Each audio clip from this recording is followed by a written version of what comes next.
Rahasia menghadapi wanita. Wahai para laki-laki yang dengar sharing ini, mungkin yang Anda akan pelajari kali ini agak aneh, unik, ajaib. Saya akan sharing cara menghadapi wanita. Tapi sebelum itu, Anda harus tahu dulu bahwa wanita itu insan yang kompleks. Ada beberapa wanita ketika lagi kesel, kecewa, marah, ngambeknya itu nggak masuk akal. Bisa silent treatment, nggak omongan, nggak ngomong sekian hari.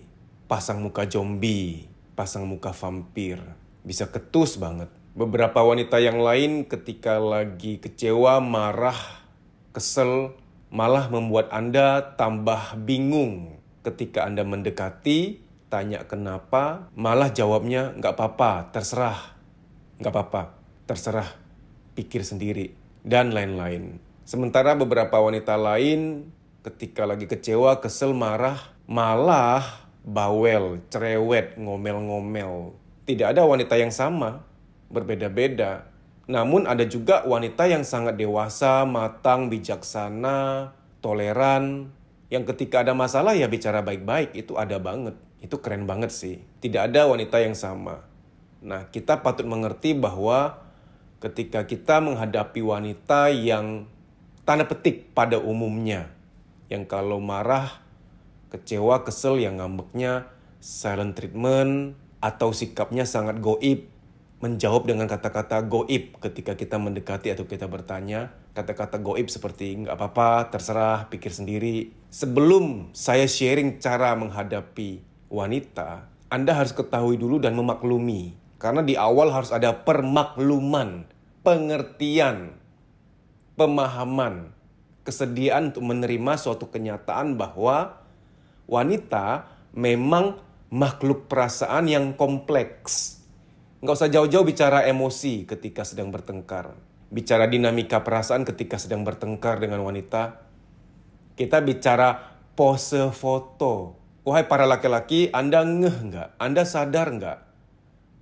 Banyak wanita ketika berfoto, berpose, itu beda sama kita. Kalau kita nih laki-laki nih paling mentok jempol ditunjukin ke kamera atau dua jari tunjukin ke kamera. Ya udah paling mentok begitu.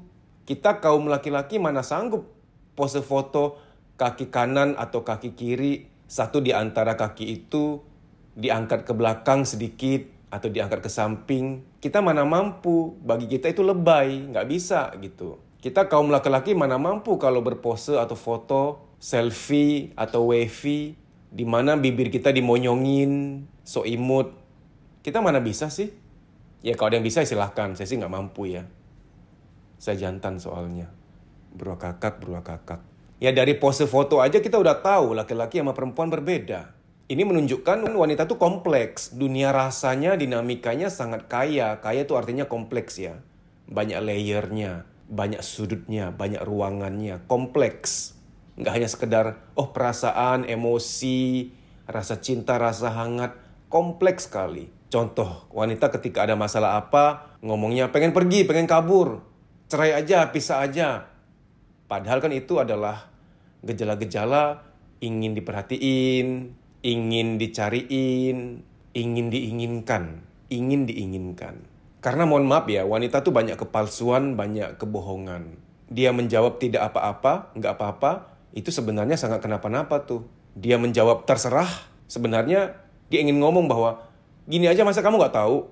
Mau berapa kali aku harus ngomong? Kamu emang nggak pernah ngertiin apa yang aku mau. Padahal yang terucap terserah tuh, bayangin. Gila nggak tuh? Makanya banyak laki-laki pusing tuh.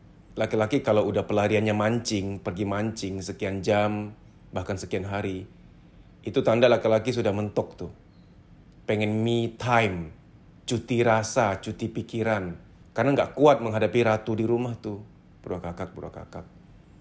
Kadang pergi mancing bukan supaya dapat ikan, enggak. Buat lari sebentar, mencari keheningan, mencari me time, mencari refreshing. Pulang dari tempat pemancingan, mampir ke pasar dulu, beli ikan ala kadarnya. Walaupun hanya beli ikan kecil, pucat, tuna asmara, ya nggak apa-apa. Yang penting pulang bawa ikan supaya dipikir mancing. Karena bukan dapat ikannya tujuannya enggak. Mencari keheningan, mencari ketenangan. Nggak semua wanita begini ya. Masih banyak wanita yang mateng, bijaksana, toleran, pengertian. diajak ngobrol baik-baik mau. Banyak wanita matang di pohon tuh banyak. Makanya saya senang sama wanita yang matang di pohon, yang udah dewasa. Kayak Sofia Latjuba, Desi Ratnasari, Paramita Rusady, Mpok Ati. Kan matang banget tuh. Sekarang ya, sebelum saya masuk ke rahasia menghadapi wanita, saya masuk ke contoh berikutnya biar para laki-laki di sini paham betul bahwa beda loh psikologi wanita dan psikologi kita sebagai laki-laki. Anda pernah ngeh nggak soal sisir itu bisa beda? Kita laki-laki nih, sisir kita paling itu-itu aja dan sederhana. Malah kadang ada laki-laki yang sisirnya tuh jemarinya, tangan doang udah. Jadi habis pakai minyak rambut ya udah pakai jemari tuh, pakai tangan tuh ngerapiinnya. Sesimpel itu kita. Coba wanita, Anda tahu nggak? Sisir untuk apa beda. Sisir yang untuk apa lagi beda. Saya nggak hafal dan saya nggak pernah mau hafal. Kurang kerjaan menghafal jenis-jenis sisir. Nggak deh. Pasti Anda tahu maksud saya. Udah kebayangkan bentukannya. Ada sisir yang tipis. Ada sisir yang agak tebal. Ada sisir yang heboh. Yang macam-macam lah. Silahkan Anda Google. Jenis-jenis sisir wanita. Pada akhirnya Anda akan memutuskan untuk ambil S2 aja deh. Daripada menghafal jenis-jenis bentuk sisir wanita dan fungsinya. Apalagi soal tas. Anda sadar nggak sih wanita tuh tasnya banyak? Ke kampus, ke kantor, itu beda tuh tasnya tuh. Mau reunian, pergi ke party, ke hajatan, beda lagi tuh. Ah nggak mas, aku perempuan tapi nggak gitu-gitu banget, tasku cuma 1-2. Ya mungkin anggaranmu masih untuk prioritas yang lain. Tapi andai kata engkau cukup beranggaran, punya budget yang cukup, engkau pasti akan punya beberapa tas. Kita nih laki-laki nih, tas kita itu-itu aja. Mau kerja, bawa laptop pakai itu. Ketemu teman, mau keluar kota, bawa itu juga. Aneh dan konyol kalau kita di rumah tuh ada rak khusus tas, rak khusus sepatu. Sepatu perempuan relatif lebih banyak jenisnya dibanding laki-laki. Kita laki-laki paling banyak 2 ya. Satu sepatu olahraga, satu sepatu kerja. Coba istrimu atau cewekmu. Ada raknya tuh di rumah. Itu berbagai varian, berbagai tujuan, berbagai motif, berbagai maksud. Kalau maksudnya ingin bikin teman sesama perempuan ketar-ketir, merasa kalah saing, beda lagi sepatunya tuh. Kalau ingin jalan-jalan ke mall dan ingin terkesan bahwa dia adalah independent woman, beda lagi tuh sepatunya tuh. Mau ketemu temen, chit-chat, ngobrol, curhat, pengen jadi apa adanya, nggak pura-pura lagi, nggak pakai topeng, pengen curhat sejadi-jadinya, beda lagi sepatunya. Malah hanya pakai sendal jangan-jangan. Bro kakak. Nggak semua wanita begitu ya. Ini cuma guyon. Walaupun fakta. Bukan wanita di sini sih, yang denger ini sih enggak. Yang denger video ini sih enggak. Wanita di luar sana tuh yang lagi nggak denger video ini. Cari aman aja kita. Karena ngomongin ras terkuat, resikonya besar loh. Nah sekarang to the point. Bagaimana rahasia menghadapi wanita? Jangan bingung, jangan merasa aneh. Rahasia menghadapi wanita adalah jangan dihadapi. Loh kok aneh? Wanita itu bukan untuk dihadapi, tapi disayangi. Lah mas, kok aneh? Rahasia menghadapi wanita, tapi nggak ada tips menghadapi. Malah disuruh menyayangi. Ya emang begitu, wanita tuh kompleks. Anda mau mengerti? Silakan. Anda ambil sampai S3 psikologi, silakan. Doktor psikologi. Ambil sampai lulus, silakan. Mampu nggak Anda mengerti wanita? Nyerah Anda. Jangan berusaha mengerti wanita. Susah, nggak mungkin. Anda yang sudah cukup senior umurnya. Zaman dulu pasti Anda pernah dengar kabar yang sangat tersohor. Ada penulis tuh nyentrik, aneh. Dia bikin buku. Judulnya adalah Bagaimana Cara Mengerti Wanita. Apa yang pria mengerti tentang wanita. Itu buku bestseller. Tapi konyolnya itu buku isinya nggak ada. Cuma cover nih, judul. Sekian ratus halaman kosong. Cuma lembar-lembar kosong, nggak ada tulisan apa-apa. Itu sarkas bahwa nggak bisa ngerti wanita. Nggak ada yang pria bisa mengerti dari wanita.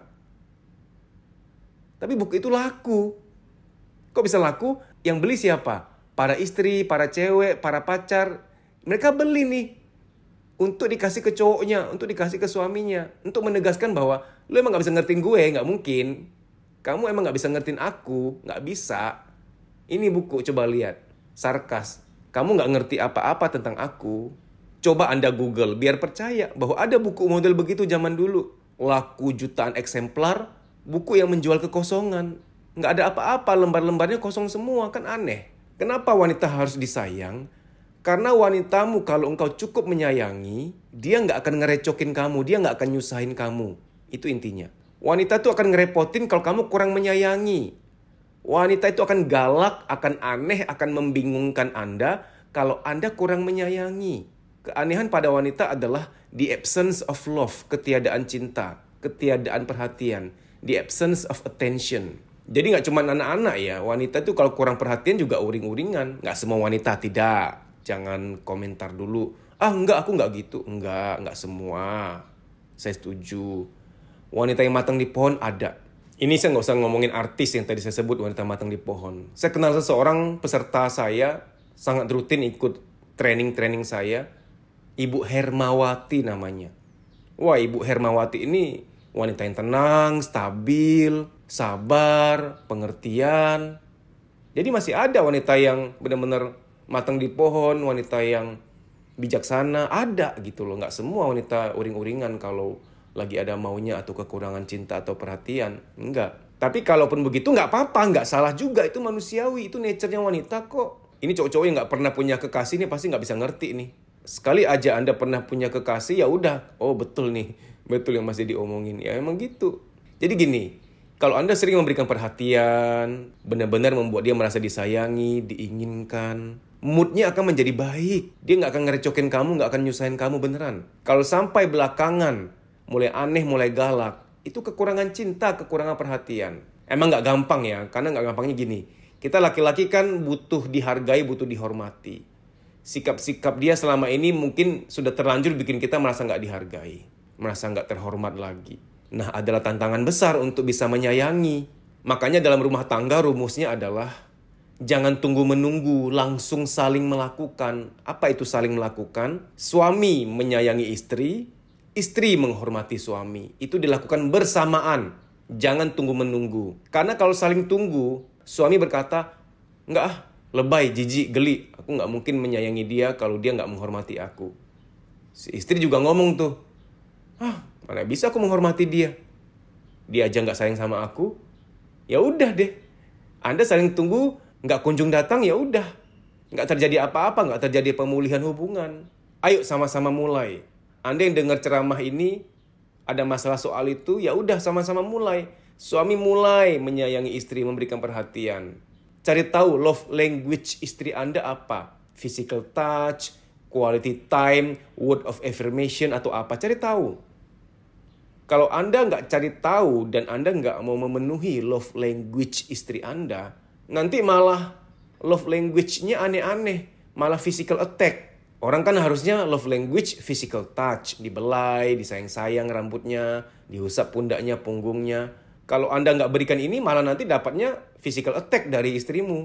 Ini guyonan ya di antara orang-orang bahwa kok ada ya wanita atau siapapun lah yang love language-nya itu physical attack. Suka nyerang, suka bikin ribut gitu-gitu loh. Suka nabok, nyubit, dorong-dorong. Tapi maksud saya dalam hal ini adalah ada loh wanita yang physical attack tuh maksudnya suka nyerang, suka agresi karena dia kurang disayang. Sehingga dia akan ngerecokin, dia akan perangi balik. Dia akan bikin Anda tahu bahwa keadaan sedang tidak baik-baik saja. Tolong ngerti, aku lagi capek, aku lagi nggak merasa disayang. Mereka lagi mau komplain begitu tuh. Ketiadaan cinta, ketiadaan perhatian, ketiadaan kehangatan dalam rumah tangga. Ujung-ujungnya pasti hanya soal waktu, perang dingin, saling cuek, nggak mau memperhatikan lagi. Ya emang begitu. Sehingga kita harus selalu menjaga, merawat. Anda tanam bunga aja, Anda rawat. Nah, pernikahan, Anda berharap awet, berharap langgeng, berharap harmonis, tapi Anda nggak pernah mau rawat. Nggak bisa dong. Apapun butuh dirawat. Badan kita tiap hari kita rawat dan ada biayanya. Sabun, sampo, odol, itu kan semua biaya semua tuh. Itu kan semuanya biaya tuh. Anda tinggal dimanapun ada IPL, iuran pemeliharaan lingkungan. Anda tinggal di apartemen ada biaya maintenance. Biaya maintenance, biaya pemeliharaan. Apapun ada pemeliharaannya dan berbiaya memang. Nah, Anda menyayangi istrimu, memberikan perhatian, ya memang berat karena Anda merasa nggak dihormati belakangan ini. Karena sikapnya yang agresi itu yang nggak jelas, yang membingungkan. Nggak apa-apa, itu dianggap biaya mental, biaya capek hati. Walaupun nggak dihargai, nggak dihormati, tetap menyayangi, memberikan perhatian. Baik demikian ya. Semoga sharing ini bermanfaat. Terima kasih, sampai jumpa. Kamu bisa follow Instagram saya, deddysusanto.pj_official. Di story itu ada jadwal training, silahkan dicek. Kalau kotamu termasuk di jadwal, WA nama peserta ke nomor panitia tersebut di kota itu untuk mendaftar. Kita kan mau membaik nih, mau meningkatkan kualitas hidup. Karena jangan-jangan luka-luka batin itulah yang membatasi, menghambat mental kita untuk maju. Sehingga mengalami yang namanya menunda pekerjaan, ragu ngambil keputusan, minder, mood swing, tidak sekreatif dulu lagi, negative thinking, susah tidur, badan gampang capek, ada nyeri-nyeri nggak jelas di pundak, di perut, di dada, di kepala, dan lain-lain sebagainya, psikosomatik. Psikosomatik adalah, psiko itu jiwa, soma itu badan. Psikosomatik artinya ada beban-beban di jiwa, baik yang terpendam maupun yang disadari, ketika secara akumulatif sudah penuh, dia nitip taruh beban di badan. Ada yang nitip taruh beban di kepala, jadilah migrain, rambut rontok, pelupa, insomnia, pikun dini, dan lain-lain sebagainya. Kalau ketombe karena salah sampo ya, beda jurusan itu. Beruah kakak. Ada orang yang ketika jiwanya sudah penuh, jiwanya itu nitip taruh beban di perut. Jadilah mah, nyeri head berlebihan, nafsu makan tinggi, nafsu makan rendah, dan lain-lain sebagainya. Saya nggak mau sebut nama-nama penyakit lain yang wah ya. Tidak baik menyebut nama-nama penyakit seperti itu karena dapat mensugesti. Saya sebutkan hanya gejala-gejala kesehatan yang sering dialami oleh kita semua, yang ringan-ringan. Time doesn't heal. Waktu tidak menyembuhkan. Kita perlu berusaha untuk memulihkan diri kita. Ada doa, ada usaha. Harus seimbang. Kalau ternyata setelah kamu lihat jadwal di Instagram saya, tidak ada kotamu terdaftar di situ, apa boleh buat kamu ikut training secara pribadi. Ini coaching pribadi. Nanti via WA call dengan saya. Tapi harus daftar dulu. Nah, daftarnya agak beda. DM, Instagram, kuliah psikologi. Daftar di situ, DM dulu.